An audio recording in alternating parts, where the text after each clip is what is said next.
So how can you manifest things in your life? Well, really things that you're trying to manifest are, in my opinion, side effects or symptoms of being a different person, shifting to a different person. Now, that's a different question. How do you shift your identity?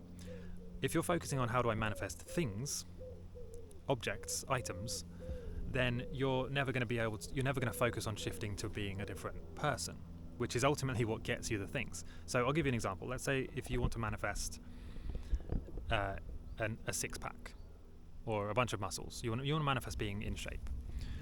Well, that's the outcome, but the actual thing that you need to manifest is becoming a healthy person. And then a healthy person would have healthy routines, they would eat healthily, they would work out, they would go to coaches, they would watch their nutrition, they would take supplements. Like that's all of the things that the healthy person would do, right? But the healthy person would also think differently. They would think in a more positive way. They would think about, it's difficult now, but if I keep going, in a few months I'll see the results. I might not want to do the workout now. I might not want to eat this healthy food now, but if I do it, I'm going to see the results in 6 months, in a year's time. They would think differently. They would also believe things differently, right? So it's not just about how do I manifest having muscles? How do I manifest a six-pack or a flat stomach? Like, those are the side effects. Those are the things those are the things that you will get once you become a healthy person. So in exactly the same way, when you're thinking about how do I manifest a supercar, how do I manifest a mansion, how do I manifest $1 million, those are the side effects of becoming a wealthy person or an abundant person. And it's a big difference because a wealthy person could have no money, but they as a person are valuable, wealthy, abundant. So you could take, let's say, a millionaire, take away all their money, all their cars, all their houses and all their things, they would still be an abundant person. And so very likely they would quickly build it all back.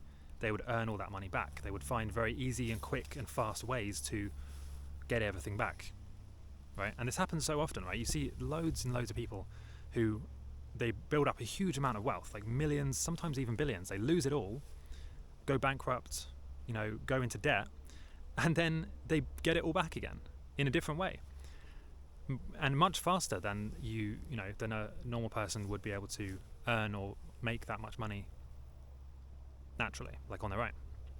And the reason is because they are an abundant person. They have the beliefs and the thought patterns and the behavior patterns of a millionaire, of someone who's wealthy and abundant, which is separate to the things they have. The things they have can come and go. Like the cars, they could sell the car, they could lose it, someone could sue them, so they go bankrupt. Like all of this stuff can happen, and it does happen. But when you've become a different person, your thoughts, beliefs, and actions are different, and also your network, right? That's another benefit. When you become wealthy, you have access to a network of people. Like your social circle becomes wealthy as well, so you can call in favors, right? But I'm talking outside of that. Like that's just a benefit. You can also lose that. That's the other thing. You can become a millionaire, build a huge social circle of wealthy and successful people, and then you can lose all of your money, all of your things, and all of your friends, all of your network and your circle, and still build it all back, because you have the identity of I'm an abundant millionaire. So let's say in that example, like they've lost everything, they've lost all their friends. Well, they still believe that they're abundant. They still believe they deserve abundant friends. So when they walk into a restaurant, instead of just making small talk with a waiter, they might ask to go and see the chef and say that was a really good meal. They might ask to speak to the manager, the owner of the restaurant, and then they start talking to the owner. Then they might mention an opportunity like, oh, I have this new opportunity, this new project I'm starting, I'd love to go for coffee sometime.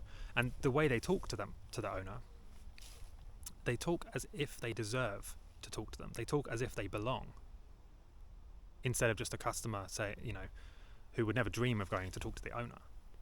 But because they feel like they deserve it, and because they feel like they belong in that circle, they very quickly will build up that network again, and they will also build up their money again. So it doesn't work how you think it does.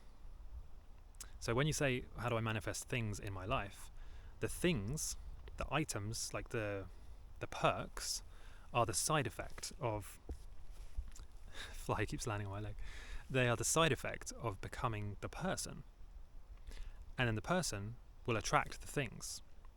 But you can lose the things, and the person will just attract them again. They'll keep coming back to the person. Let me know if this makes sense. Leave a comment, by the way, letting me know what you think about this.